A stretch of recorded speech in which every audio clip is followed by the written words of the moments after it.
Just mom wearing a corn cob or smoking a corn cob pipe with like a newspaper in front of her face. Anytime Radigan's around watching the kids. It's like a ventriloquist thing.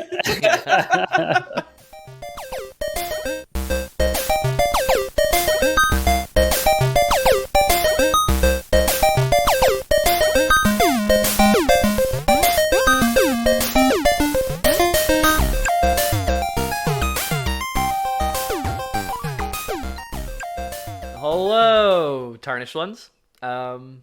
Welcome back to another episode of the Lore Boys.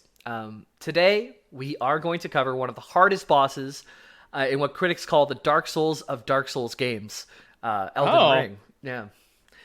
My name is James That does sound Miller, like something. Sorry. and I am joined by... Sorry, just still polishing this silver over here. Trying to get the tarnish out, you know? Gotta get it off, yeah. I'm pretty sure I made that joke on the last episode, but not positive. I'm betting that I did, knowing me. It felt new to me. Yeah. Okay. There you go. And me, Peter O'Donohue. I don't remember anything we say at all anymore, because I haven't listened to an episode of this show in years. And now I quite literally eject every memory of like our recording onto the script. And I do want to do one quick apology. I got to own up to something that gave me more blowback than anything ever recently. I watched Top Gun from the 80s. You fucking savages. I did it. Because, like, I've said I don't like Dark Souls 2. I've said I don't like Dragon Age 2 or, like, Inquisition and other popular games that just aren't my thing. I don't like Mass Effect Andromeda, so sue me. Yeah. Having not seen Top Gun got me more comments than anything for some reason. I saw it and I liked it. There you go. Nice. Get that out of the way. Cool. And a couple of patrons, right, Pete? That you said you were going to list at the top of the show? Oh, yes, of course. Welcome, new paying customers. I love this one. We have Tyler. And then we have Ethan's illegitimate child. Yeah. I saw that notification pop up on my phone. I said, huh. But welcome, my son. Welcome to both of you. Cool. So back to Or Elden daughter, I guess. Ring. I don't know why I assumed it was a son. Yeah, could have been either. It's the internet. What do you guys remember from the first Elden Ring episode? This is the second one, so if it's your first time here, feel free to go back and check the first one where we kind of do creation myth and stuff like that. But what do you remember from it, guys? I remember a Gideon. Who was a guy with like a lion companion or like a lion ghost that followed him around. That's Godfrey. My bad. I of course remember Gideon because that's a reference to a Magic the Gathering character. So Godfrey had a ghost, got with some girl. There was a war, and now it's kind of just like the time after the war with all like the demigod children running amok. That's pretty good, actually. That's not bad. Yeah. Pete, do you remember anything extra to that, or?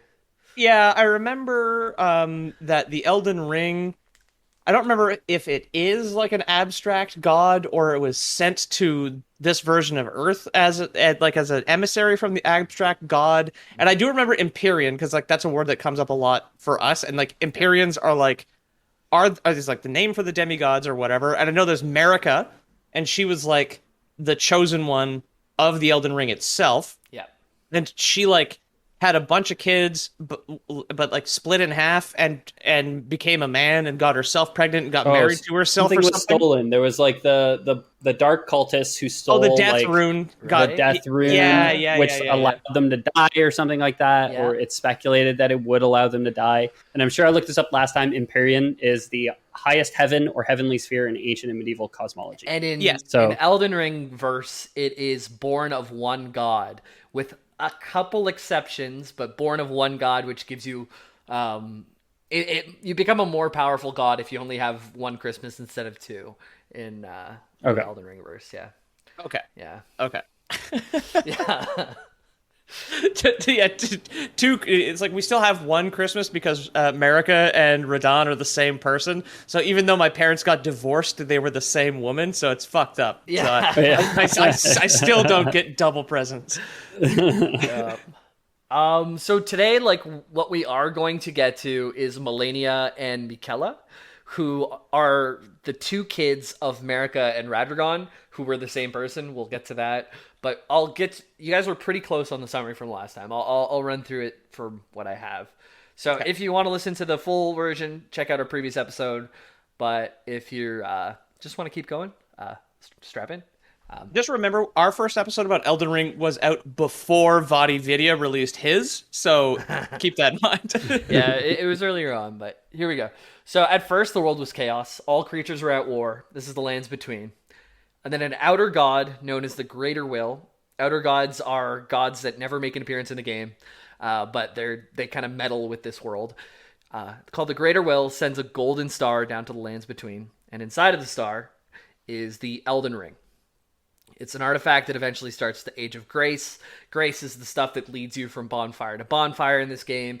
It's what the Golden Order's power is. And the leader of the Golden Order and the owner of the ring at this point is Queen Marika. She rises to power along with her first husband, Godfrey, who becomes the Elden Lord. They made a bunch of babies as a backup plan to preserve the Golden Order in case something goes wrong. And Marika and Godfrey led a war effort that more or less won over all of the lands between.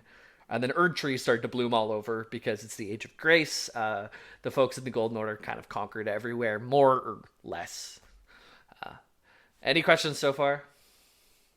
I guess just for clarification, because I remember, but the Erd trees are like these gigantic magical trees made of light, from what I have seen, correct? Made of grace, presumably, right? Grace, yeah. It looks a lot like in Norse mythology. What are those? The world trees. Yggdrasil. Yeah, really similar to that.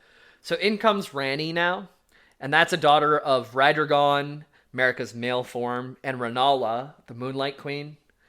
And Ranni steals a fragment of the Rune of Death from Marika's Shadow Wolf Malekith, the Black Blade, and kills Godwyn, the first son, the golden boy of the Golden Order. She kills with the Rune of Death after stealing it, and it becomes fragmented, the Rune of Death. So now all the Golden Order, even though they rule the land, they're kind of vulnerable at this point.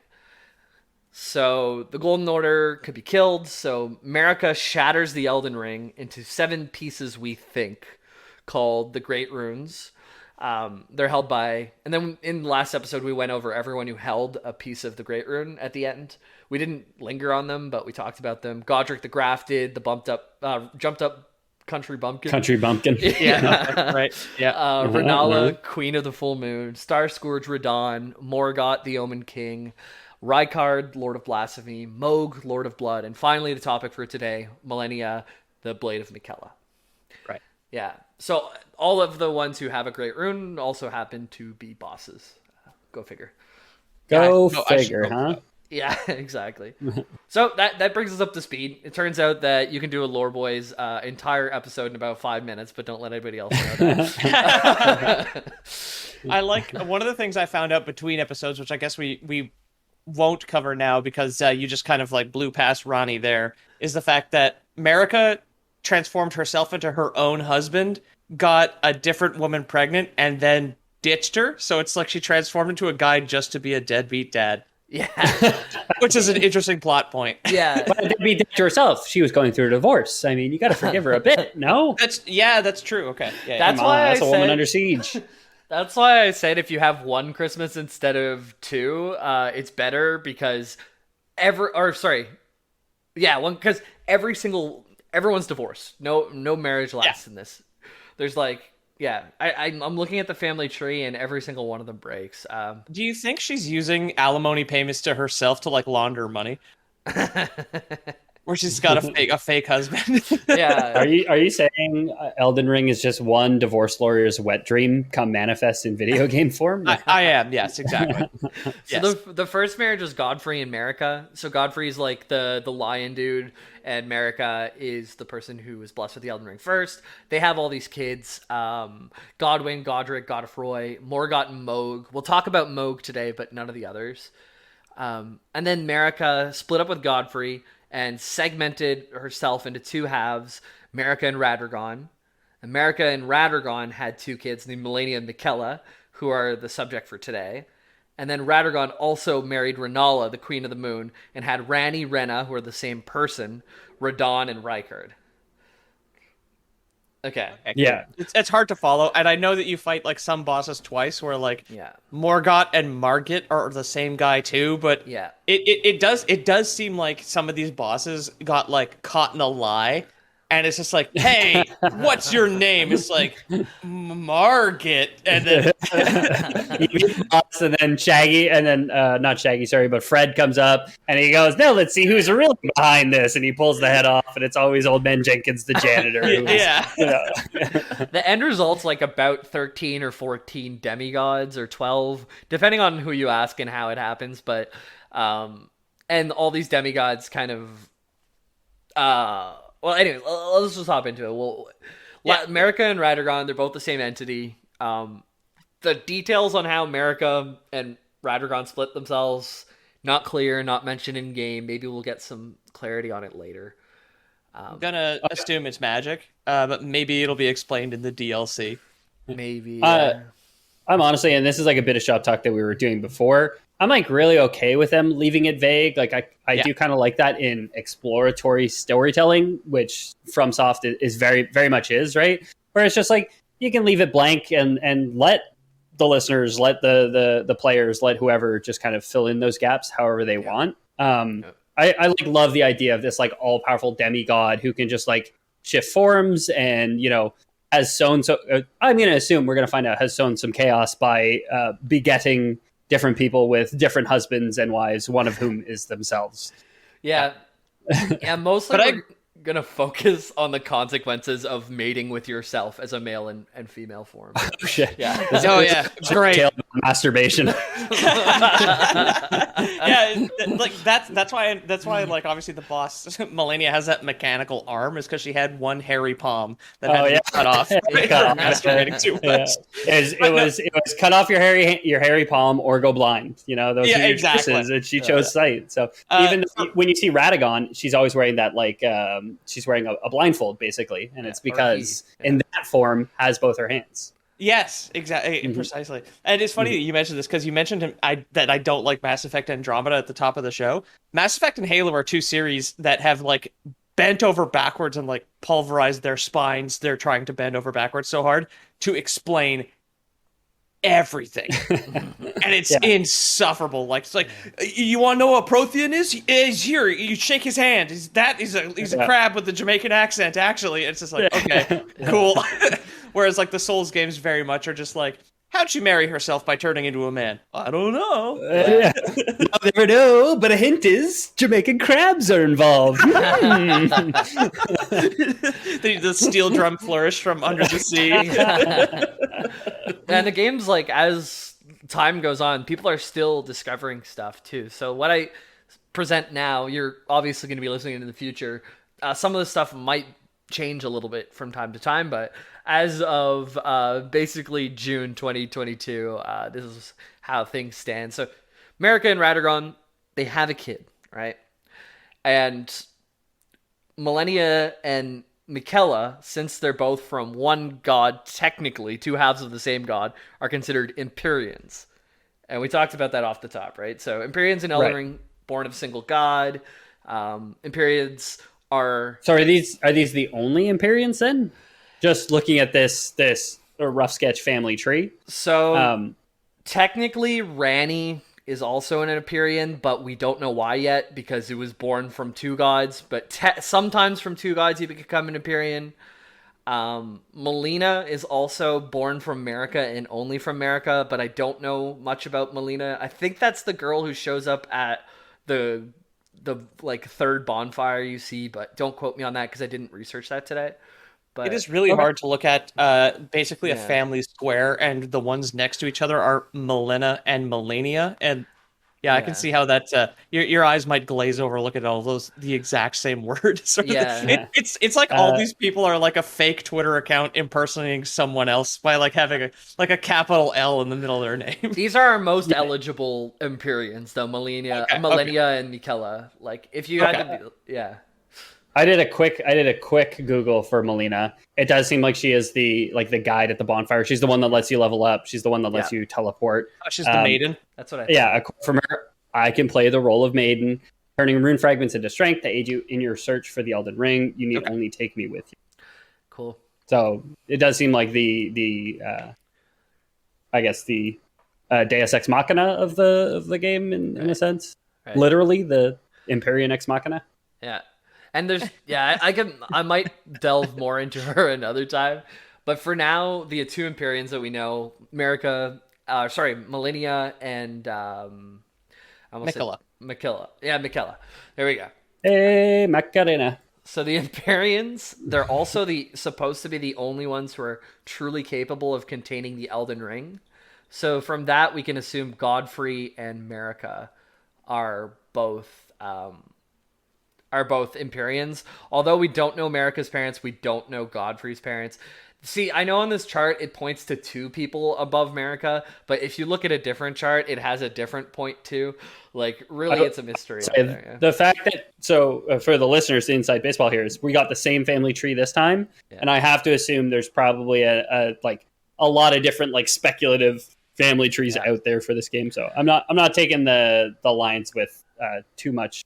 Without a grain of salt, I guess. That's what you should. And chances are, if you're looking at one, you have a different one than we do. The one that I'm looking at has a complete white background, and everything's just typed in black. There's some dotted lines, one red line, one purple line, and a few green lines. So subscribe on Patreon, and it'll be included in the script. Right, Jamie? That's right. There you go. And but like I was looking at a few different family trees just for my own reference today, and you'll get a different one depending on where you look. But what we can make our best guess at is what we'll be presenting today. And Empyreans, so they're the only ones who can contain the Elden Ring. They can also become vessels of outer gods. And we didn't talk too much about outer gods the last time. There's 3. I don't remember anything about them, so. Yeah, there's only 3 confirmed ones. One that we talked about is not the Order. I didn't actually write this down because it was... Got the Frenzied Flame, got the Formless Mother, and the Sealed God of Scarlet Rot. Those are the 3, and then the 4th one is the one that sent the Elden Ring down, which That's the higher will? The greater will, exactly. Okay. Yeah, the greater will. This is, so the Wikipedia page, eldenring.wiki.fextralife.com. I have this, and this is where we're going with it. So, cool. This is the Frenzied Flame we'll talk a tiny bit about today. The Formless Mother we'll gloss over with Moog. And the Sealed God of Scarlet Rot, that is something we'll be talking a lot more about today. Great names, though. You got to admit, great name. Yeah. So being born from 2 halves of the same god comes with some issues, though. Not broad enough gene pool in the godhood or something like that. Exactly, Miquella had one tiny black shriveled testicle. They all have very pronounced overdrawn chins, essentially, and sloping foreheads, and very large Vitruvian noses. Yeah.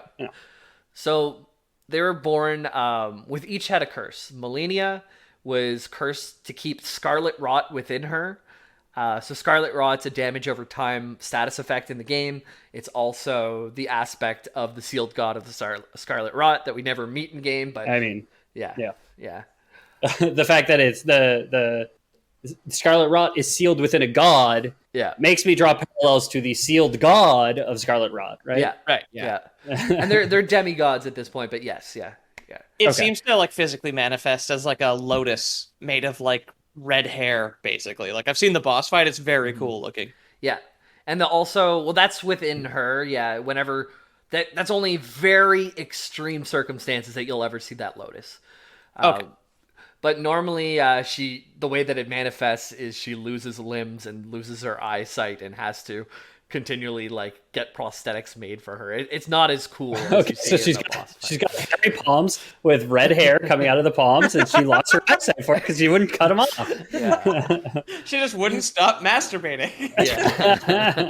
For the record, I know sometimes the context of some of these older references are lost on people, and even from our parents' age that they have made fun of is just there was the old myth that masturbation would make you go blind and or give you hairy palms. Yeah. Just so a little bit of sex negative lore hairy for palms you there. Is actually a distant ancestor of Ethan Palmer, but oh yes, of course. Hairy palms, yeah, they drop the myrrh because they're not mer folk. So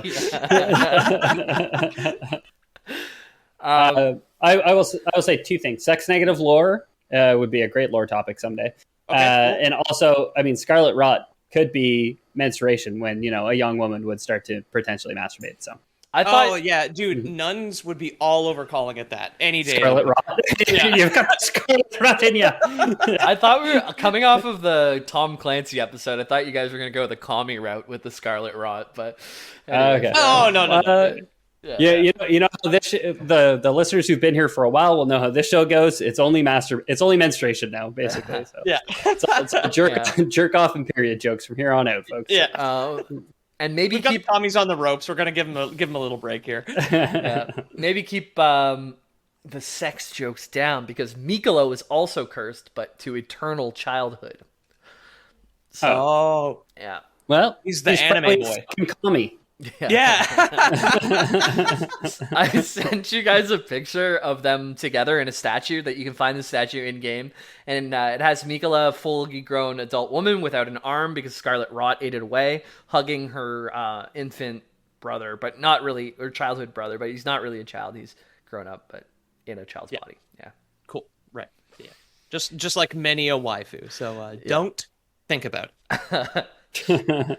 So just so the listeners know, the way that we're going to handle this is Malenia and Miquella kind of split up over time, but we're going to cover what we covered the last time, basically like leading up to the shattering, what happened after the shattering leading into the game now. And first we're going to follow Malenia's timeline through that, and then we're going to switch back to Miquella's timeline and kind of how they meet up and where they meet up and how things finish off in your grand battle with Malenia. So it's a really cool fight. It's probably the hardest fight in the game. I'd be willing to bet that there's a few people who are listening who haven't managed to beat her yet. Is that the let me solo her one? Yeah. Yeah. Okay. Yeah. I'm not sure. I've heard that she is the hardest fight in like the genre, at least from FromSoft. Where I have not finished Neo 2, and I know Neo 1 was a lot more difficult, at least for me, than any Souls game, Bloodborne included. But I've heard that Malenia is like the hardest one between like all three Dark Souls, Bloodborne, and Sekiro. Her fight is like our climax. I'm not going to go over her move sets and stuff, but fighting her is like the climax of this story that we're talking about. So we will get to it. So it's very cool. Yeah. Yeah. Maybe before we get to the fight, knowing that it's super difficult, just because it sounds like Jamie doesn't know who the let me solo her guy is. I don't. But he's like, he's a guy who's obviously good at Souls games. He wears no armor, no clothes. He just wears a big jar on his head. Yeah, it's like a cauldron. He has a big hammer, and he all he does is set up and drop his summon sign outside of this boss fight, and his name is Let Me Solo Her, and then he'll just beat the boss for you, basically. If you're lucky enough to come across his summon sign, and he just he got a little bit internet famous, where he was just he was the Let Me Solo Her guy, because he would just try to. And there was a lot of the classic pick from JoJo, oh, you're approaching me or whatever, where it's the guy wreathed in flames, but it's that guy in the cauldron hat walking up to Malenia, basically. Yeah, Moon, a Twitch streamer I really enjoy. He's just an old-fashioned gamer. He beat the game from start to finish with nothing but this naked level 1 all the way through, and not like someone who's really great at Souls games. He just came in and just grinded his way through it, probably spent 3 8-hour days on Malenia, just trying to get it down kind of thing, and a lot of respect. Yeah, I did the same thing for the Nameless King in Dark Souls 3, who was the notoriously hard boss of that game. Oh, that boss was so hard, man. I needed to farm sunlight. I needed to farm sunlight medals, and I know people had trouble with it, but I had a really good lightning build, so you could kill his dragon in 2 hits, and then just trade aggro with the boss. So I got I did him 35 times to get the best miracle from cashing all those in. So I'm nowhere near that good, but I definitely I understand being a charity summon, because it's a very nice feeling to do that. I was pure strength build with a Dragonbone club against Nameless King, and boy, let me tell you, it was rough. Cool. So let's start with Malenia's storyline, and then we'll get to Miquella after the break kind of thing. So while you were off listening to lore podcasts, not porecasts, while you're listening to the lore podcasts, Malenia studied the blade. Okay. Yeah. Mostly to protect herself and her brother. Like she was the able-bodied one, even though she was kind of losing arms and stuff like that compared to her. So she's the waifu weeaboo. Yep. She has like a big long katana too in the actual fight. So I would trust an adult woman with one arm way more than I would trust a child to defend me. So I think it's a perfectly fair trade-off, right? And she is a demigod, and she has like, we'll get to them later, but like followers who make her prosthetics and stuff. So she's never actually like without a limb. Right. Okay. So just to frame the timeline, I guess, for myself, she's born of Merca and Radagon. Yeah. You said her and Miquella are gonna like go their separate ways at some point. Are they still like? Are we still a happy family, like a nuclear family now?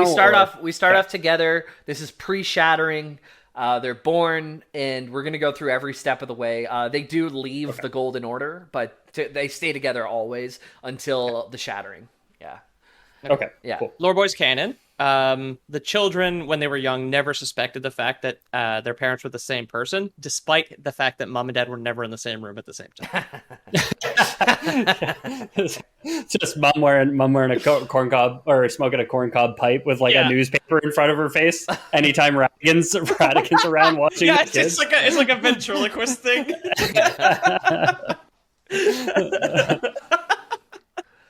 Yeah. So somewhere Figure that out. somewhere in the timeline, we don't know where in the timeline, but this could be found in a talisman's description in the game. Malenia met and trained with a blind swordsman who legendarily, like, we don't know if it's true, sealed away the outer god of Scarlet Rot. So he's the reason that the Scarlet Rot god is sealed. Is his name Stick? He doesn't have a name, but okay, it's Stick. It could be Stick. Okay. So we don't know much about the outer god. Like I said, all these outer gods don't actually appear in the games. They just influence the games in some way, or influence the people. Like we said, Empyreans too can be. They're the only ones that that outer gods can turn into vessels too. So it's a very good chance that Malenia is a vessel of this outer god of Scarlet Rot. Okay. Yeah. Okay. So we don't know much about like the outer god. We know that it's sealed away. We know it's sealed because of the description for Scorpion Stinger, which is a dagger in game. And there's shrines found deep underground, like near pools of Scarlet Rot, of some kind of. It doesn't look like humanoid. It doesn't look like anything. It's like weird, like tentacly, like mushroomy. Lovecraftian, I guess, is the descriptor. Mushrooms can be crafted into cures for Scarlet Rot, so some followers of the Scarlet Rot will wear mushrooms as part of their armor. Just a little flavor thing here. Joe Rogan, eat your heart out. Yeah, they're showing off their mushroom tips. I got you. Yeah. So this blind swordsman that we mentioned before, which we called Stick, I guess, it became Malenia's master and trained her to become a warrior that could win any sword fight. By the time you meet her, she says like, "It's time to fight. I've never lost before." Something around that. Like, it's not exactly. What an idiot! I just wouldn't bring a sword. What a dummy! God. That's smart. There's me with my wet noodle going to kill people to death. Like the Eowyn like grammar defeat of the Witch King. It's like, I am no man. No man. Not sword, idiot. Stop killing me, okay? It's not a sword. I brought a stapler. Jeez, Pete's. So yeah, Scarlet Rot, you'll see mushrooms a lot of the time. You'll see also Aeonian butterflies, these beautiful little butterflies that fly around. There's also these like bug-type creatures that apparently are intelligent, but a human could never understand the way that it's intelligent kind of thing. Like they're just... Then we must destroy them, clearly. Yeah, and you do in the game. You just beat the shit out of them. Yeah. Them and the dolphins. I don't fucking speak English. What am I supposed to do? So back to the blind swordsman. Based on how he's described, he has blue flowing robes. He fights like water flows. The warrior class that you can choose in character creation, Loreboy's canon probably is from the same tribe, because the warrior in character creation for Elden Ring is also wearing like blue flowing robes and things like that. I buy that. Yeah. Yeah, same tribe or styled after him, perhaps. So do we? I don't want to jump ahead here, but do we find out who this mysterious swordsman is at any point, or do they remain enigmatic? They'd just remain enigmatic. They're like from the distant past. Nobody knows where they are anymore. Lost to the annals of time. Yeah. You can get a sword in the game called the Flowing Curved Sword, and if you use a special moveset, it actually really looks like Malenia's boss moves in the first phase where she's using her sword. Cool. Well, that's an easy Lore Boys canon right there. Yeah. Secretary, get the stamp on it, please. And actually, it doesn't even need to be Lore Boys. It's just canon because in the description it mentions the Sword Master and stuff like that. In the Flowing Curved Sword. Does it mention him by name? This guy without a name? I don't think so. It's Lore Boys canon. Secretary, please remove that official canon descriptor. We're gonna add the Lore Boys canon on top of it, please. Right away, Mr. Palmer. It'd be so funny if, like, in the lore description, because like some of them have like it's like a quote like on a magic card, like who said it, and like on the flowing curved greatsword or whatever, it's just like quote Ethan Palmer. Somebody mod that. The only mod I want in Elden Ring is just that one mod that changed that one quote to quote me. Make your game crash every time. Yeah. It'll be our version of the Stardew Valley, like changing Grandpa's bed. Mod. Right. That was a meme. I see Pete was confused. There was a time on the Stardew subreddit where everybody changed. Oh, it's Stardew Valley, except Grandpa is the bed. Stardew Valley, except we fixed Grandpa's bed. Stardew Valley. When you start the game, the game starts like you get a letter from your grandpa who says you've inherited the farm from me. Basically, like here's you can have my farm, and it shows just like a picture of him sleeping in bed with his nightcap on, basically, and like a lot of mods came out where we're just like Grandpa's bed, but slightly worse, and they just removed like one leg off the bed, so it was like all tilty. Just like completely is the bed. So he was just like the bed with his head poking out the top. Like no impact on gameplay. Probably something you see 20 seconds in a save file that'll probably take you 100 hours. Yeah, 100 hours. Yeah, easy. Like you see it once, then you're like, why am I going to restart the game unless I'm doing the JoJo storyline now or JoJo storyline now, right? That's beautiful. So why Malenia is so hard to beat? She trained with this sword master with water-like movement long time ago and became even better than him, kind of thing. But back to Malenia. I shouldn't have brought a sword with fire-like movement. God damn it! Malenia, grass swordsman with just wobbly blade. Malenia and Miquella, they're very, very close. So Malenia acts as the brother's guardian, and Miquella labored to find a cure for both of their curses. So Miquella couldn't find a solution for his sister, but he was able to stop the spread of scarlet rot with a needle of unalloyed gold, which I know gold is not alloyed in real life, but that's what they call it in the game. So, I think if it lowers the carat, like my cross that I wear and my ring are 14 carat, which I think it means it's mixed with other stuff. Unalloyed would be like Hundo P periodic table AU, basically, right? Yeah, and it's golden order. It's probably the greater. I'm forgetting the name of it again. So greater will. Alloyed gold. Alloyed gold just means like pure gold, which is like almost unheard of. So like 22 karat yellow gold is apparently 91.67% gold, and then the rest is silver, copper, and zinc. So this is just like pure gold. And gold is the reason gold is so valuable is because it's shiny, but also why it's so valuable in electronics is because it's non-reactive. So it doesn't corrode, it doesn't rust, it doesn't do anything. It doesn't really react with other. Yeah, it doesn't scarlet. It doesn't scarlet rot. That's why I don't have any. Yeah. I don't take this off when I shower. No corrosion whatsoever, baby. Yeah, Pete's crucifix keeps the athlete's foot away. Yeah. I still got two hands. Yeah. So he wanted to get rid of her scarlet rot forever. He couldn't, but he was basically with this needle was able to keep it at bay. So just keep it inside herself. And Malenia's whole existence from birth until now is just attempting to suppress this scarlet rot, and it's still leaking out of her in certain ways. So this kind of stopped the leaking and just let her kind of relax for a little bit, which is she was very thankful for. Can you imagine if the new Pixar movie Turning Red was about the little the little girl in Toronto trying to contain the scarlet rot, but instead of turning into like a snuggly panda, she just like oozed out a corrosive red liquid and boiled her classmates to death. Malenia, being a demigod and full of scarlet rot, attracted the attention of almost like a cult called the Children of Rot. They're like a group, an in-game faction that worship her. But she turns away from them, and they make that part of their own like religion canon. Like, our goddess has turned away from us, but what did we do wrong? When she's just like, no, actually, I feel very ill. Please don't worship me. Yeah, we didn't get sick enough for her, fellas. Let's all cough and shit. Let's not wear masks to the supermarket because it infringes on our rights. Okay. The needle of unalloyed. One of the prosthetics that they make, she's got like the mechanical arm with the sword and like a golden N95 that she puts on.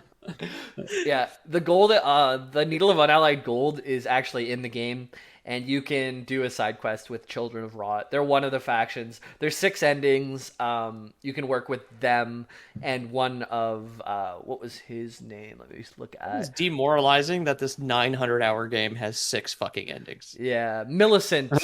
So Malenia actually ends up having a bunch of kids. Millicent is her firstborn, and if you do his quest line, you can get this needle, and we'll talk a little bit more about it later, but I'm not really covering the quest lines as much as just the lore. Yeah. So yeah, they thought they were abandoned, but the Scarlet Rot still eats away at Malenia. It took her eyes and some limbs that I mentioned before, and the House Marais, Marais, worshipped her and helped her by creating prosthetics. That you see by the time you meet her in game. She has like a leg that's on. She has like a discarded arm when you meet her. She also wore gauntlets of gold to help contain the rot, and you can actually get and wear these items in the game. So coming up on the Shattering. So you remember this? This is after the Rune of Death. Marika and the first son, they're both in trouble. The first son dies. Marika splits the Elden Ring. So that's the mother of the twins here. Mm-hmm. Or I'm not even sure they're twins, but the siblings. I think they're just siblings. Yeah, they never said twins. Sure. Assume twins. Lore Boy's canon. Yeah. They're twins. So each sibling receives a shard of the Elden Ring. Miquella's is never found in game. And I have a Lore Boys canon that the DLC is going to be about Miquella. More on that later. I really think it's going to be. This is like a Lore Boys prediction. Right? Yeah. That's an interesting prediction because I would... Just a quick counterpoint on all the FromSoft DLC. Yeah. None of it has ever been relevant to anything that has been in the base game. It'd be a weird time to start now. Because there was a ton of shit in like Dark Souls 3, and Dark Souls 2 is all new, right? They just added like more stuff there. Dark Souls 1, they had more stuff, and like Bloodborne is all new characters, and like even like Dark Souls 3's like final DLC ending is just some new guy they introduced in the DLC. He's not from the game. Don't make it if they don't, well, Miquella's like not a boss or anything. He's just a character in the lore. Like, if they don't make him the part of the DLC, they should, and I have a really good reason why.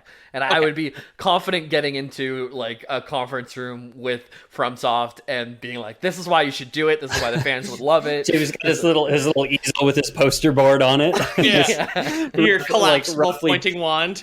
Yes. And my laser pointer that I use backwards and like blind myself. First time pitch, guys. I'm sorry. So Elden Ring Shattered. Every sibling received the shard that I mentioned before. I didn't mention Miquella received one, but he does receive one that we never find in game. Okay, but it is mentioned that he does get one. So hence why it would be a good idea for DLC. Point one for my argument, but there's more. Yes. You've left something on the table, FromSoft. Surely you'd be smart enough to realize you should just use that, which is already there, to draw more lines and more plots. But we'll see. All right, so click next slide. Yeah, well, we're gonna have to get to Miquella's POV to really see why he would be such an excellent character. But for now, we'll put a pin in that. Put a pin in it. Exactly. An unalloyed pin in that note there. An unalloyed Lore Boys Canon branded pin. So for now, Miquella's in the background and busy, but while the shattering's going on, but Malenia leads an army south while her brother stays where he is. So Malenia wins battle after battle.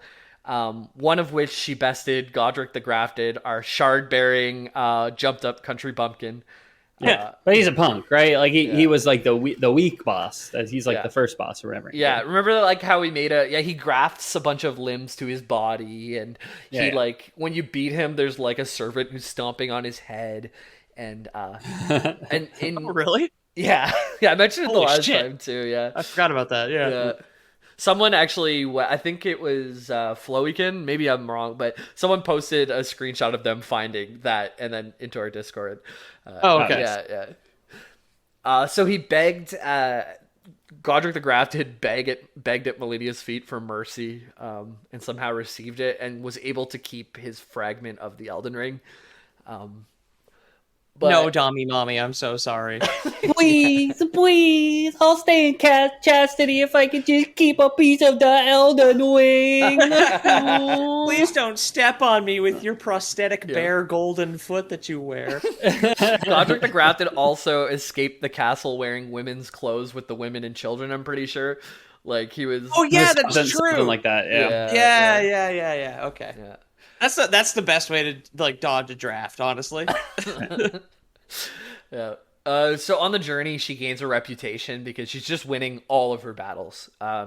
She gets followers that end up being called the Clean Rot Knights, who are pretty fucking cool because they worship her as a goddess, and to worship her, they take the Scarlet Rot within themselves. And they make them fight. It makes them fight with like no concern for their own lives whatsoever. It's basically like fighting like the undead or something like that in like the World of Warcraft, where you could just like pick someone up. But like I don't think they res like from the dead, but they just are basically not quite living because they're completely rotted out. And you get to fight them in the game. They're pretty strong. Yeah. But the last major demigod battle. Because right now she's just like fighting all her siblings trying to take the land during the shattering. But the last major demigod battle before we get to join the game is the Tarnished. Malenia faces off with her capable half-brother Radahn in the Caelid Wilds. Big guy, little horse. Exactly. Yeah. Yeah, he went to Gravity Magic School just so he could ride his little horse, even though he was so big. Yeah. Yes. He outgrew his little horse, and they were still best friends. Yeah. And he wanted to ride his little horse, so he went to Gravity School. Yeah. Did you mention the horse's name in the last one? Because I heard it recently. No, I'm not sure the horse's name. Feel free to check it out. Radahn is R-A-D. The model is like tagged as Leonard, so the horse's name as like the model package within the files is tagged like That's is like cute. Dot Leonard or whatever. That's cute. that's his name. I knew Lenny, you would know. Lenny the tiny horse. I expected you to bring it up. I was like, mention horse if Pete doesn't in my script. Hey,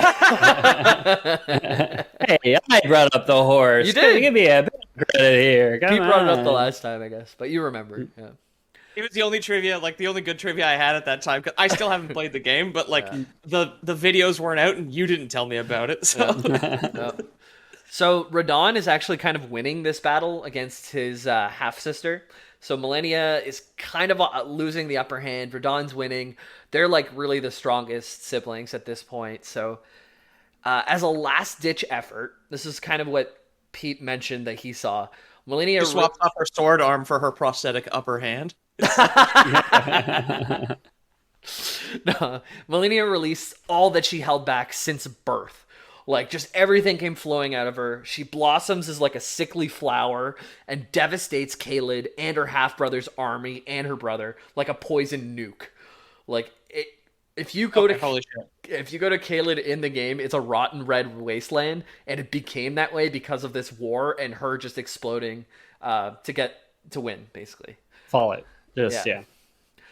And Radahn also, by the time we meet him, at this point, before the explosion, he kind of had his wits about him. But by the time we meet him, he's wandering the battlefield, completely lost his mind, He has the Scarlet Rot, and he's feasting on the bodies of friends and foes alike. So this completely leaves her half-brother in the way that we end up meeting him in game 2. And this is why I'm convinced that it is menstruation, because we know if men had to deal with menstruation, like, they just freak out. They'd be like killing people left and right, friend and foe, wouldn't be able to tell them apart. There's no way to be able to handle it, so I wouldn't be able to handle it. My God.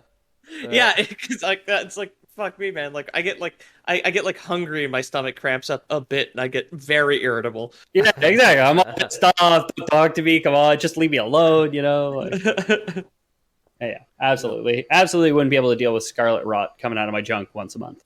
Hell no.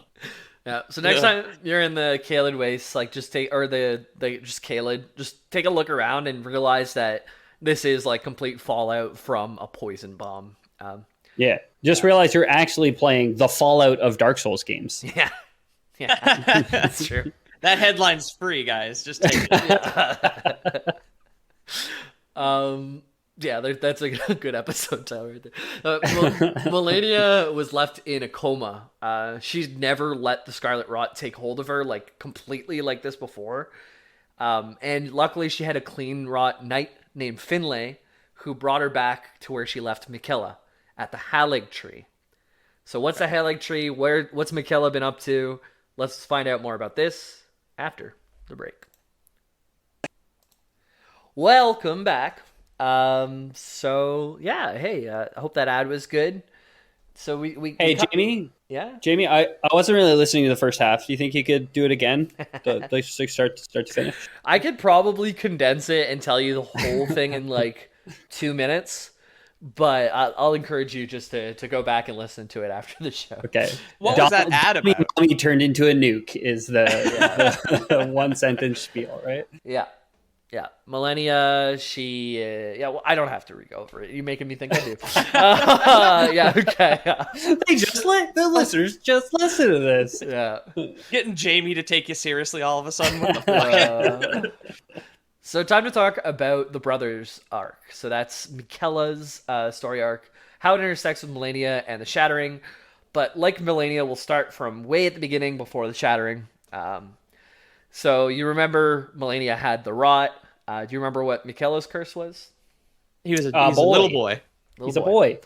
So I was thinking about this for a while now, and maybe looking at the family tree made me think more about it, but hasn't sired any offspring, which is maybe like the more accurate curse. Like, you'll never have people to defend you or carry on your name should something happen to you. Because you talked earlier about America and Godfrey, like, deciding to have kids to found this like cult of the Golden Order or whatever, to protect the Golden Order if something should happen to them. And like the real curse with Miquella might be like you can never have that. You'll never have those like de facto allies, right?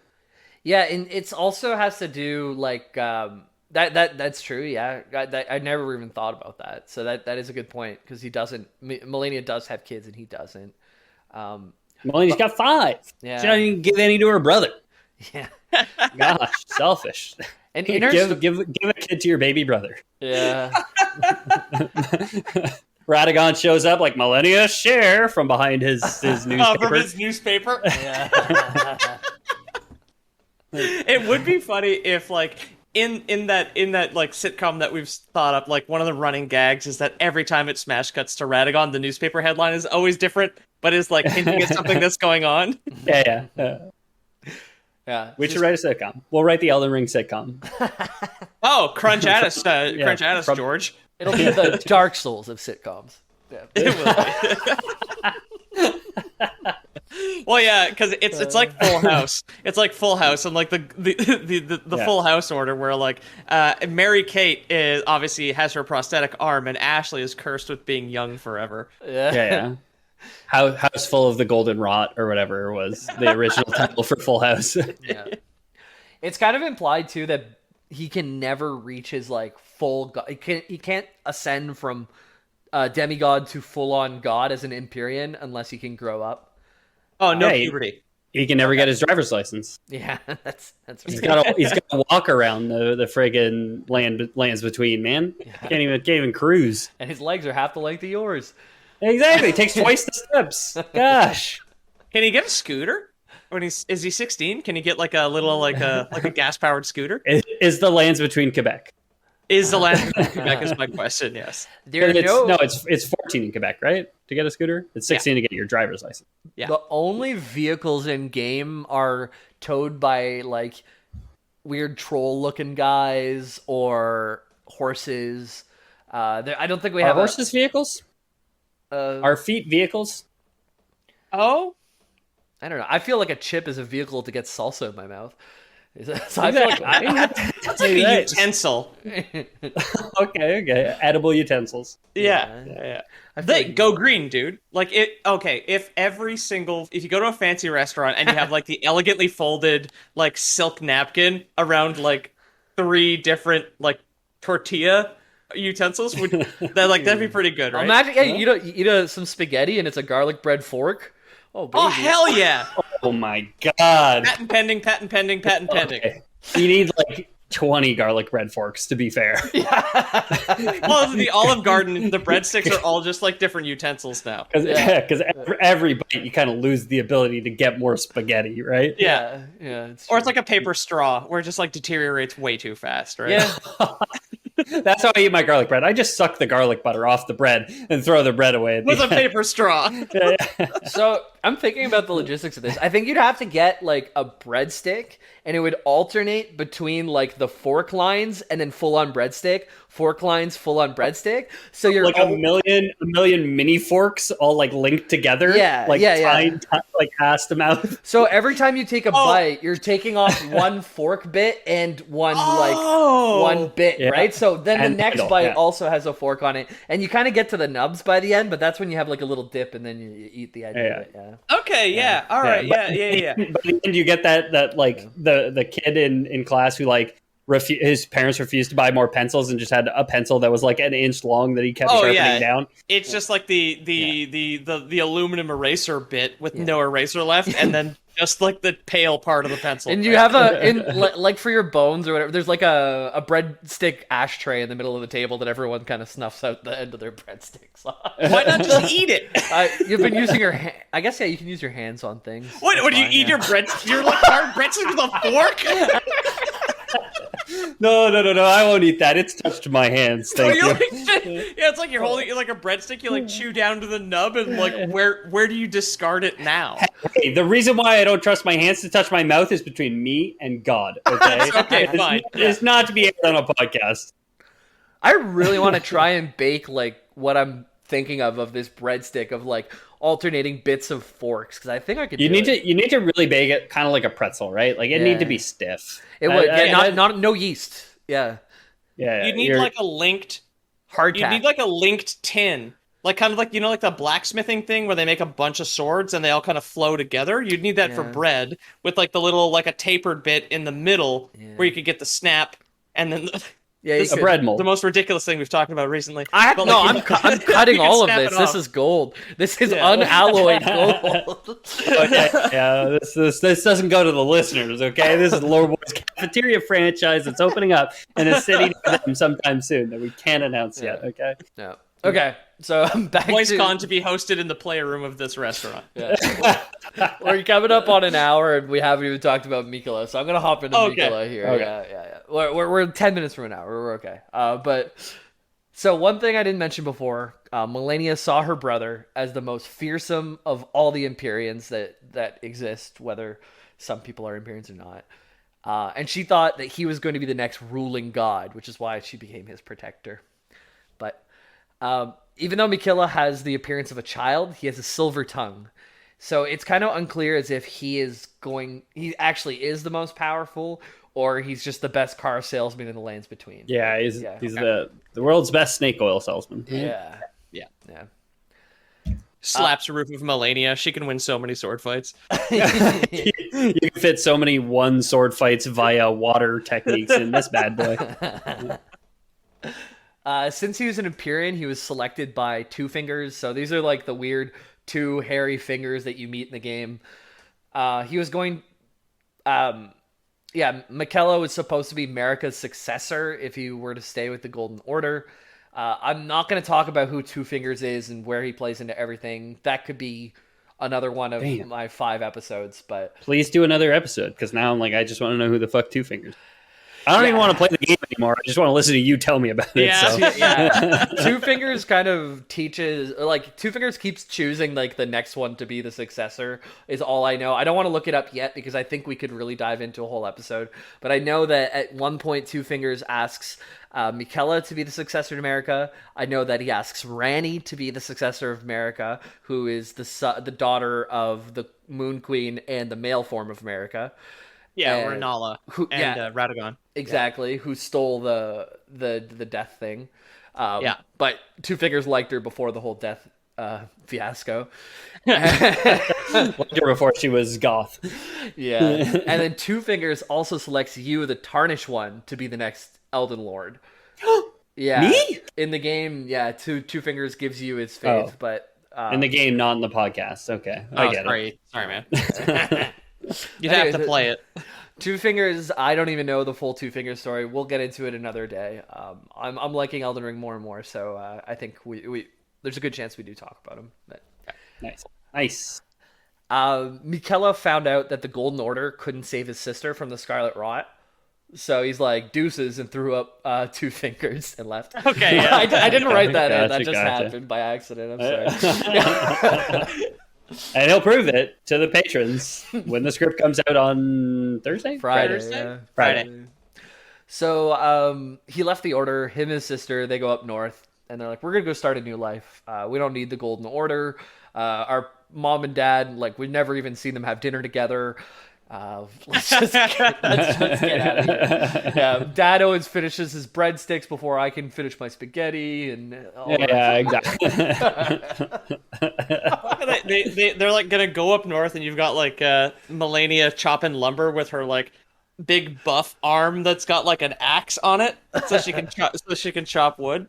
Yeah. I imagine her as like Silver from Treasure Planet, where she just has a bunch of different arms for different jobs. Right. She very well could with the House Marais, because if you go into the House Marais, it's an area in the game. There's paintings of her up all over the place. Oh, okay. Yeah, and you can find out that people love her there. So this is around the time he makes the needles of unalloyed gold that can stop the meddling of outer gods. He's like, well, if the Golden Order can't do it, I'm gonna do it. Although he can't completely do it, he's on the right track. Yeah. Okay. Yeah. So the needles stop the meddling of outer gods. It's not just Scarlet Rot. It can stop even the Frenzied Flame. Story for another episode. But Miquella's the only one that we know of in the Elden Ring universe that's been able to push back against the outer gods that we found so far. So he's very strong. Very, very strong. Okay. Yeah. The guy invented gold. Yeah, pure. You would be pretty powerful if you were the first guy to be like, shit, gold, right? Literal alchemy.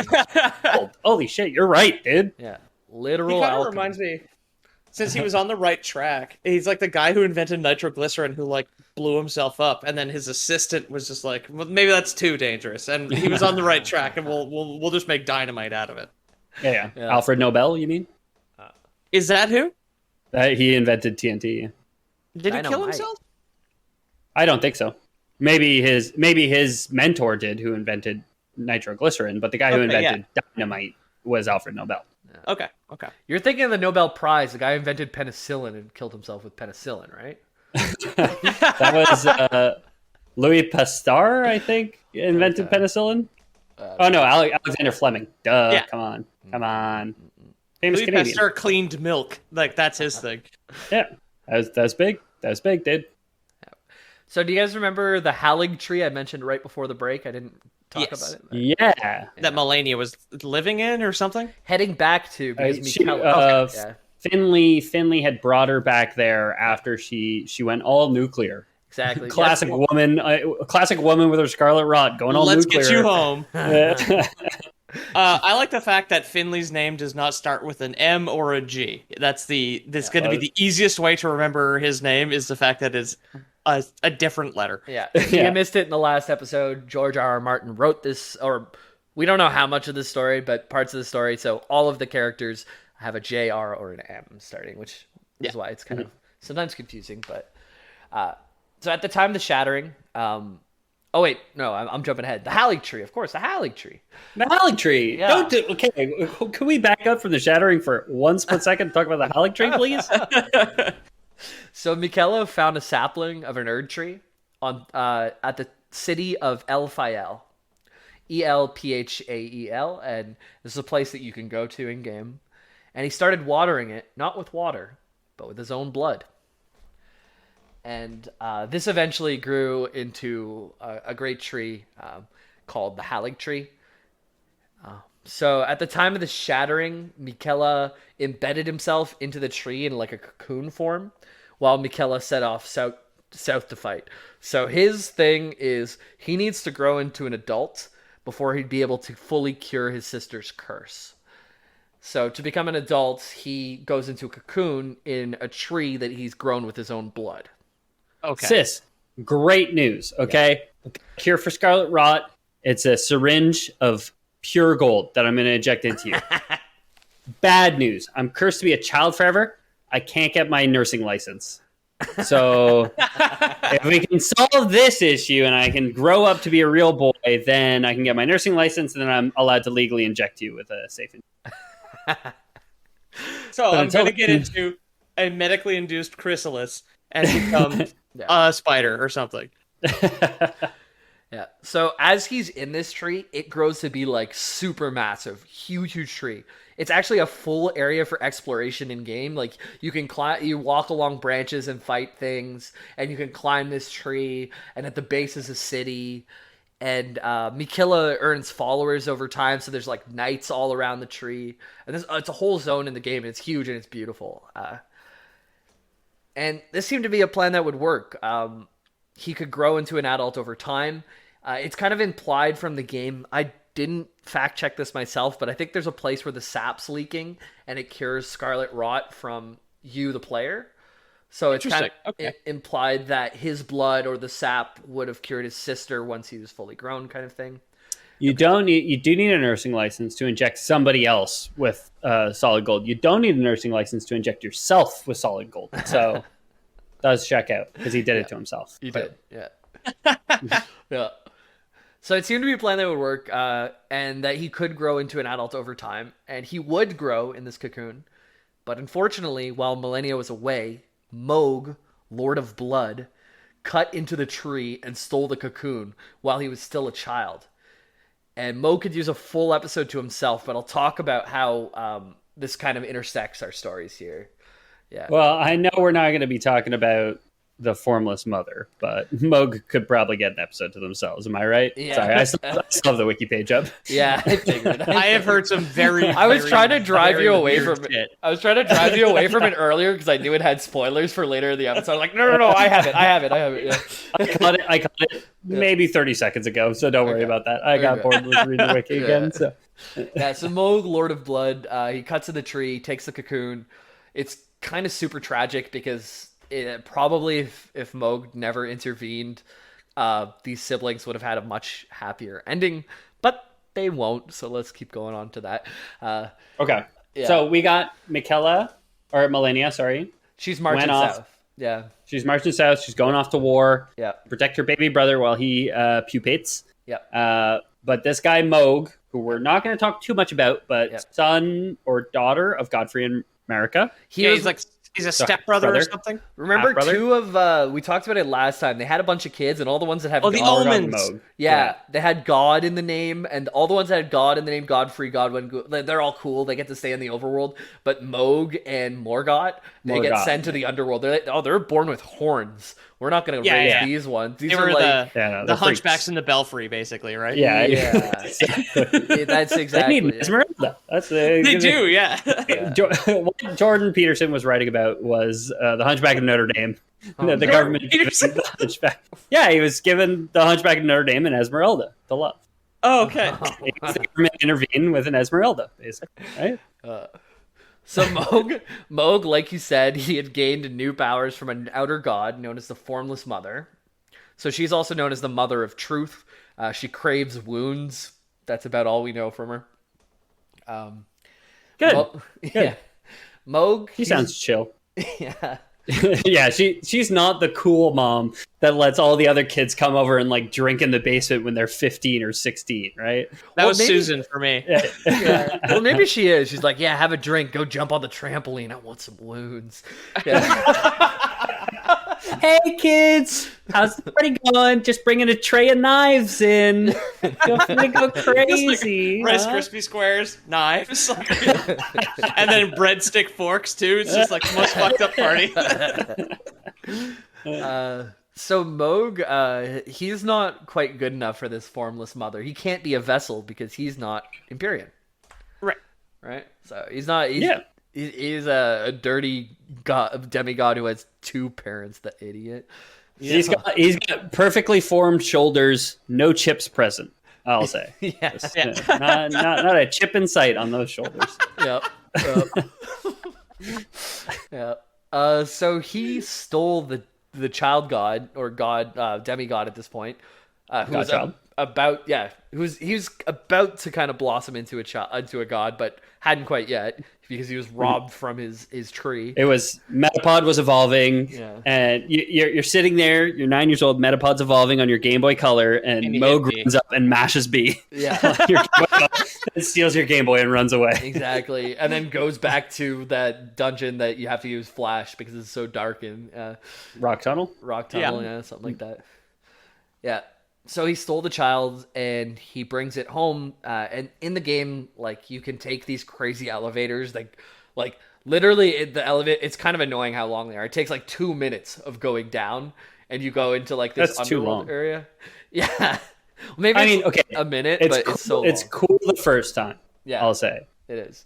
And then, because it's a Souls game, you're going to do it 180 times. Probably after you get killed, it probably sucks a lot. You're going to get killed, you're going to get lost, you're going to be like, oh, what do I got to do now? I got to go there? Okay, fuck, I guess I got to wait on this elevator again. Luckily, they did implement fast travel, so as long as you get one at the bottom and the top, you don't technically have to do it, but yeah. Okay. But it was like surprisingly long, like much longer than you expect it to go. And that's where Moog lives. He's like down underneath the lands between. He's the land down under, I guess. Okay, yeah. Does he have a hat? Is he a man with a hat? Yeah. The men with hats is another outer god, actually. the formless mother, the men with hats, the frenzied flame. Yeah. Is it men at work or men with hats? What is that bad? I can't. I thought it was village people. I forgot, man. Yeah. Yeah. You can. It's men with hats. Men with hats. Yeah. You can dance. You can dance. Everybody, pick up a knife. That's This is a reference from 50 years ago, I think, at this point. So probably, yeah. Everyone knows that song. You were fun. Yeah, probably. Moog. So he takes the child and he hopes he can turn his half brother into a vessel for the formless mother, and then Moog could be a monarch who rules next to him. That's all. That's his highest goals in life. Is to make his brother a king, so he can just be like, yeah, me too, man. Yeah, I know I've heard some weird trivia about Moog that I guess we'll cover more, but like just setting up some other episodes that you're going to talk about in like a month or two. Moog is like really horny for his half brother, right? Like that's canon as far as I know. Is like Moog wants to fuck Miquella. So Moog did a lot of fucked up things to Miquella to try and turn him into a blood god. And he never got a response or made progress. In one source I saw, it said he even tried to take the child to his bedchambers just doing fucked up blood god shit, like trying to wound him into waking up from the I've seen the cutscene. Blood god shit might be the title of this episode. I don't know. Because I've seen the cutscene where you've got like the hand coming out of the chrysalis. We're about to get to that. And it like flops down. And he caresses it and like almost kisses it. And the fact that Miquella ends with an A, when I watched the cutscene having no context, I assumed it was his like cocoon bride. No, yeah, it's the brother of our friend. Does it make it better or worse? Right? It's George R.R. Martin, so the creepy incest is on brand. Yeah. So you get a cutscene, when you beat Moog in game, you get access to Miquella's cocoon. like you said, there's like a cutscene ahead of time where there's like another adult. It's an adult hand now that emerges. So it proved that if he was to stay in the cocoon, he would become an adult, and he was, by all like ways that we can tell, he wasn't affected or didn't react to the blood god stuff. But he's also been ripped from his safe space, and the hand comes out, but falls limp, not dead, still asleep. But he was like he was a soft-boiled brother, not a hard-boiled brother, which is what you needed, basically. Yeah. His whole thing was protection from outer gods, right? So like the fact that Moog shows up and is like, oh, but this outer god, this'll get him. What do you think there, Miquella? Big Looney Tunes shoulders. Yeah. So with like the sap thing that I think is true about the game, someone correct me if I'm wrong, that like the tree probably could have cured the sister. The fact that Miquella actually grew up, so he beat his curse in his own way. This could have been a happy ending, but because Big Dumb Moog came and ripped him out of the tree, it kind of fucked everything up. Once Moog is defeated, another Tarnished named Sir Gideon Ofnir, he's like a summon sorcerer type person that you can get, tells you that it might be best to kill Miquella now while he's asleep in the cocoon. So he's an adult after he's supposed to be a child forever that's been messed with blood magic for the last while. So when he wakes up, he might not be the nice guy he used to be. He's an adult, so it's legal. Just kill him. What are your intentions, Gideon? Yeah. I checked the Reddit. So, there's no way to interact with the cocoon, just so you know. Like, you can't kill the cocoon. Okay. Lore-wise canon, I think there'll be DLC, and you can... there's more reasons for that. What are you going to say, Ethan? Because they say your lore boys canon is there's no way to interact with a cocoon because they're clearly saving it for a DLC where it's like, well, why did you kill him when you had the chance, you idiot? Yeah. That's one. So yeah, go ahead. I was gonna say that the family tree that Jamie shared with us does have Gideon Ofnir on it, and he is on par with Godfrey, Marika, Radagon, those people. Yeah. And like, who knows again how accurate these family trees are or whatever, but he does seem to just be like an outsider who's kind of like power equivalent maybe in some senses, or I think at least age equivalent maybe. When I check the wiki, it's just like you can summon him and he's ultra powerful, like sorcerer type guy. But like, okay, so like if you can't interact or kill the cocoon, there's even a quest where you can get Miquella's needle, which in theory would like drive away all outer gods, right? Mm-hmm. To awaken him, people have gotten the needle, and it has a different use in the game for the frenzied flame that we're kind of going to touch on later. So people have tried like every in-game item to be like, let's open this cocoon, but you can't. Yeah. And that's that's point 2. Put a pin in it. We'll come back to it. Yeah, this is Jamie, this is Jamie with like the guy on the tarmac signaling the plane in at a FromSoft business meeting, basically just being like, just set her down, boys. Yeah. Just set her down. Yeah. You know, it's right there. It's right there. So flashback to Miquella. She's for our finale, right? She's in a coma. She gets left off. After he is in a coma, right? Miquella, yeah. Or sorry, flashback to I said the wrong one. That's why I asked, because I was like, he's either talking about Malenia or he's talking about Miquella, but we're not clear.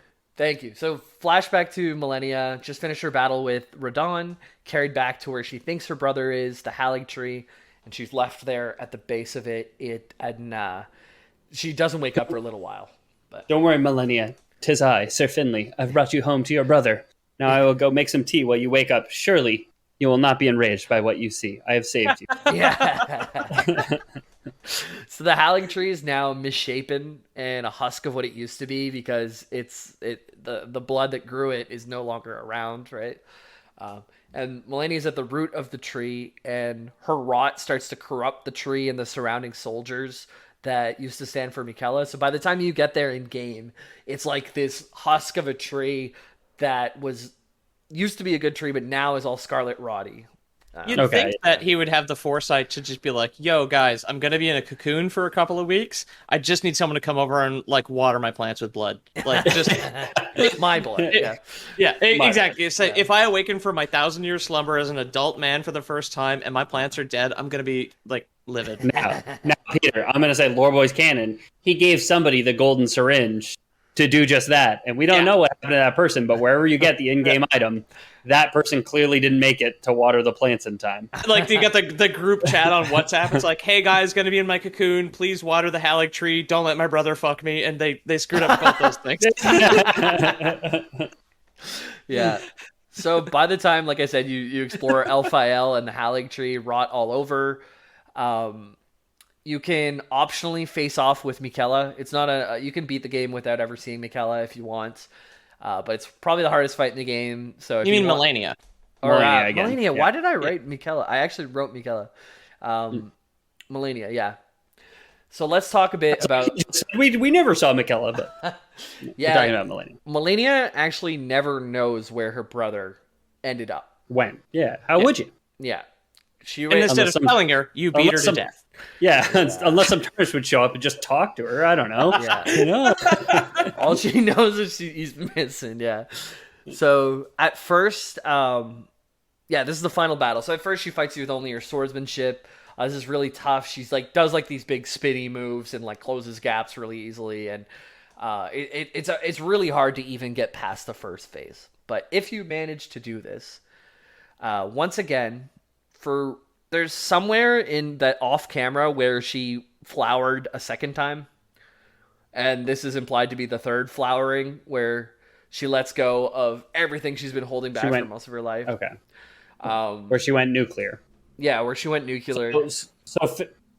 Are we safe to say, or pretty confident in saying, that against Radahn was the first time that she flowered? Absolutely first time. Second time happens off camera sometime. We don't know, between where she wakes. Maybe she's angry because her brother's gone and she just freaks out. Or maybe it's just easier to do that now. Also, like she's done it once. Yeah. And okay, so here's another question. I'm not sure you know the answer to this.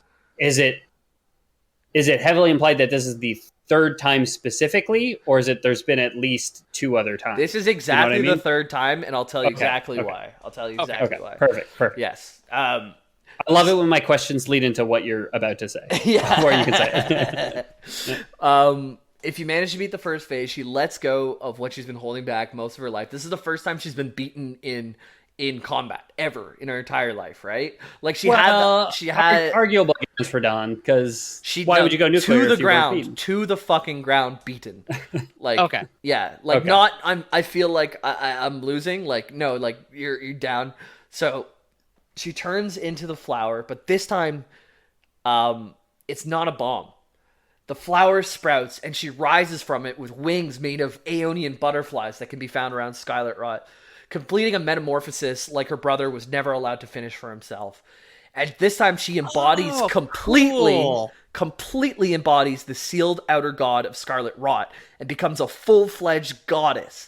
So the second phase of the fight, you were fighting a fucking goddess. Like it's very intense and the hardest fight in all Dark Souls games. I've seen what she looks like. She does have like wings made of the textures, because Dark Souls or FromSoft games kind of like are a little bit on the low res side. Yeah. But the like butterfly particles that spill off of it, she does have like two gigantic like angel wings made of like live butterflies. It's like one of the coolest things I've ever seen. Yeah. Damn. I still to date haven't seen, like, I haven't watched any of Elden Ring, and I'll play it someday, I'm sure. Yeah. It's the same thing with Sekiro. I'm like, I've never watched like playthroughs because I've always told myself like, I'll play it someday, and never have, basically. Yeah. And now I'm like turning 31 soon. Who knows if I ever will, you know? But I will say I'm a big fan of we do a lot of magic lore and a lot of fantasy lore in general, and like avatars of gods and like God's presence in fiction. Like I'm a huge fan of, and I do love that we've come now to like the outer god is the sealed god of Scarlet Rot, right? So clearly, like, she's perfected the seal. She was like a god of Scarlet Rot, which was in this world a demigod at best, but the fact that she's now perfected the seal to contain that Scarlet Rot and use that Scarlet Rot and use that against you, the player, is just phenomenal. Yeah. And like you might you'd probably never know this from playing the game, that like if you just played it naturally and you didn't read every single item and like so like you can really kind of emotionally connect to that moment whenever you hit that second phase. This is like something really epic that rarely happens in the game. I mean, if I had played the game before hearing you tell me this story, it'd be like, cool, she's got a phase 2. Yeah, exactly. Yeah. Exactly. I probably wouldn't be saying cool, she's got a phase 2, because it sounds like she's the hardest boss in any Souls game. So I'd probably be saying, what the fuck? She's got a phase 2? Come on. I'd have the wiki page up on my tablet screen and just be like, okay, so what are the 2 things I can trade her soul in for? Is like what I would know. How can I forge her soul into something that's useful for me? A spell or a weapon? Like, which one's gonna be good for my build? So cool thing, if you do beat her, she leaves behind the flower. It seems to be like you didn't actually defeat the Outer God, but like you defeated all the power that the Outer God could channel through her, or she could channel from herself. And if you take the unalloyed gold needle from Millicent's questline that was made by her brother, and you put it into her, you get Miquella's needle as in return, which people have tried on Miquella's cocoon, which does not work, but you use it for the frenzied flame, another Outer God for another day. But the Miquella's pure needle, like bathed in his sister's dead body, can get rid of the frenzied flame, I guess. And the frenzied flame's whole thing is just wants to remove life. Like, life is bad, let me kill all life, burn up everything. But it's linked to dragons or something in this now, right? Like, there's another Outer God that's implied as the Outer God of dragons, but frenzied flame is like tied into dragon. Okay, I really need the to men with hats are the dragon ones. Like, we will have. I'm very excited for. When was the last multi-parter Lore Boys episode that Jamie ran? You know what I mean? Like, that's true. I'm thinking of Destiny, which Monster Hunter. You definitely did multi-parter. Not long ago, Deep Rock. Just because it went so long, I got the juice too out of it. True. Just because we were such fans. Yeah. So okay, let me finish my pitch then for the DLC. Okay, so that's the that's the end of Malenia. Next slide. Let's do it. So, child god, or godchild, grows into an adult while ripped from his home and tortured with blood magic, while his main motivator for his entire life, his sister, has been slain. Miquella also has a history of fighting back against Outer Gods, so it could be a factor in like some of the storyline. If you bring more Outer Gods in, Miquella could be like against that or for that. And we still haven't found his Great Rune. So there's so many reasons for him to be mad. He's still alive. He has his Great Rune. His sister's dead. Like, he could be completely unhinged at this point, and we don't know what he's like after the blood magic. And we haven't been able, like, they tell us to kill him, and we can't do anything. Like, give us Miquella. It's right there. It's a boss fight. Like, just give us that boss fight. So, okay, so here's my pitch. Yeah. Exactly why I want so bad for that to be true, Jamie, for that to be the case. Yeah. But, like, FromSoft hasn't done it. Like, I love exploratory storytelling, you know what I mean? If it has a nice bow at the end of it, you know what I mean? If it's right there and you've set up all these threads, you can bring them together for the reader. You don't have to just, like, keep sending more threads off in, like, more tangential directions. Yeah, that's true. You know? Like GRRM, maybe GRRM, maybe he had influence. He's known for finishing stories. That's true. Yeah, he's very well known for being a guy to wrap stuff up, and well received too, for sure. You know, we'll have to wait for the Elden Ring TV show where they completely botch Miquella's storyline. The DLC's HBO show. Yeah, episode 1, the Tarnish takes off his clay jar, and you see his face. It's all fucked up. Yeah. Oh my fucking god. Yeah, honestly, that brings us to the end of Miquella and Malenia. Yeah, this is really a cool episode for me. And like I said, this is like one tiny branch of a very large family tree. So if you guys want more of this, the lore's getting better all the time as us nerds play through the game in many different ways. So I could probably like squeeze out like 5 more episodes of this just from looking through stuff today. So if you want to hear them, let us know. Just from hearing today, there's more that I want to hear. So I want like Outer Gods. I'm a big fan of. So Frenzied Flame next episode. But I guess let us know, you listeners, what you want. I want to know about the dragons because tell me. Tell me. Yeah, it takes a little bit of work, boys. So I'll have to go back into the kitchen and cook something up for you. But I will. Jamie's going back into his cocoon, and I'm not gonna like abscond with it or anything like that. I come back from the kitchen and I don't have an Elden Ring script, but I do have breadstick forks. Yes.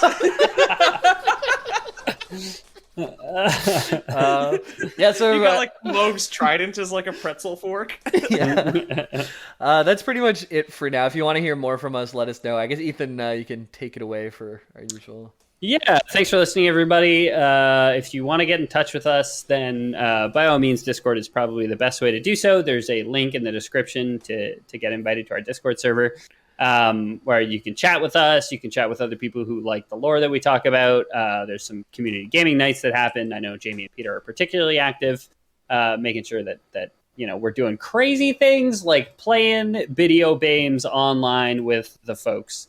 If you like the show and want to help support us, a great way to do so is by leaving us a review or telling your friends, your coworkers, your families about the Lore Boys and about the things that we do. So consider leaving us a review, 5 stars or 2 thumbs up, or a yes if your review site, if the site is just asking for a yes, no on the Lore Boys, say yes. Whatever the good answer is. Guys, I'm Googling it, and there are no breadstick forks, man. I think we've got something here. It's a missed opportunity. You gotta cut. Like, if you're now that we're at the end of the episode and you keep hearing these like strange, like vacuous blanks in the audio, it's because we're saying. So, Peter, what do you want to plug this week? Well, so now we've got more information about stuff that's coming up. So, of course, there's @LoreBoys Podcast on Instagram. I just some people just send us DMs on Instagram with requests. I always recommend that you come to Discord because that's the best way that we track it. Because, of course, we have a search function.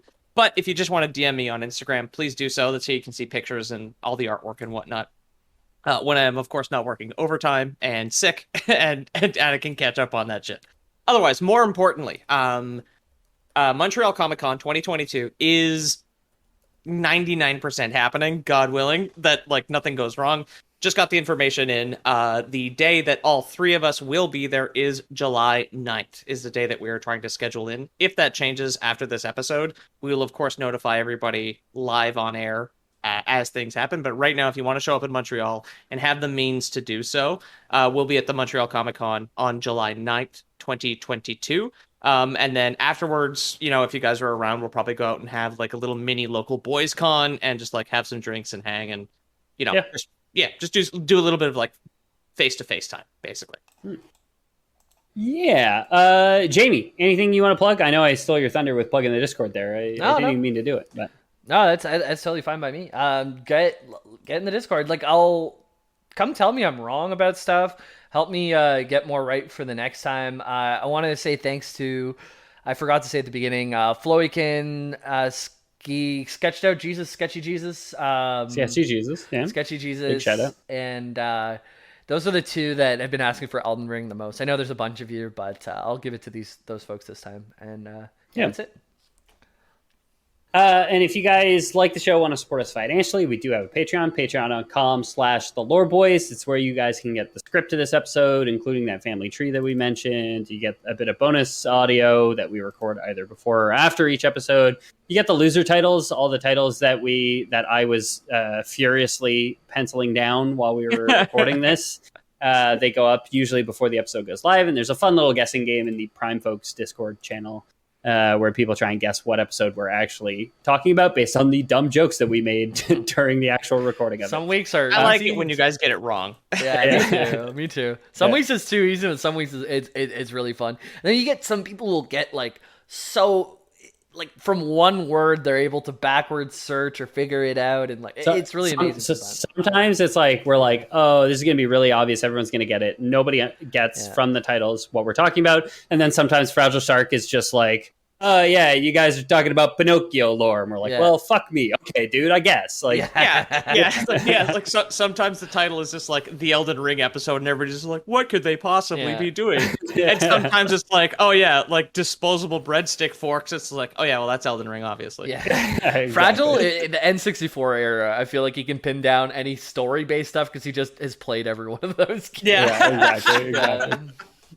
Anyway. And of course, if you guys don't trust Patreon, we do have the Lore Boys Prime Bakery opening up soon. Obviously, we've got garlic bread forks on lock, but we are looking for croissant screwdrivers, okay? We're looking for Danish spatulas. We're looking for any kind of functional pastries. They've done functional pastry, really. They've done spoons. I found someone named Tim Simpson has done spoons, but we got to beat them to forks, baby. Hey, I've been doing a lot of garden work these days. I want a pancake hoe, so I can, all right, so I can get to man. Drizzle it in syrup and get to gardening. You know, what I feel mean? like some people would like self-identify as pancake hoes. I'm sure our next patron after Ethan's illegitimate child will be the pancake hoe. So looking forward to meeting you guys, and I guess that would constitute Lore Boys out.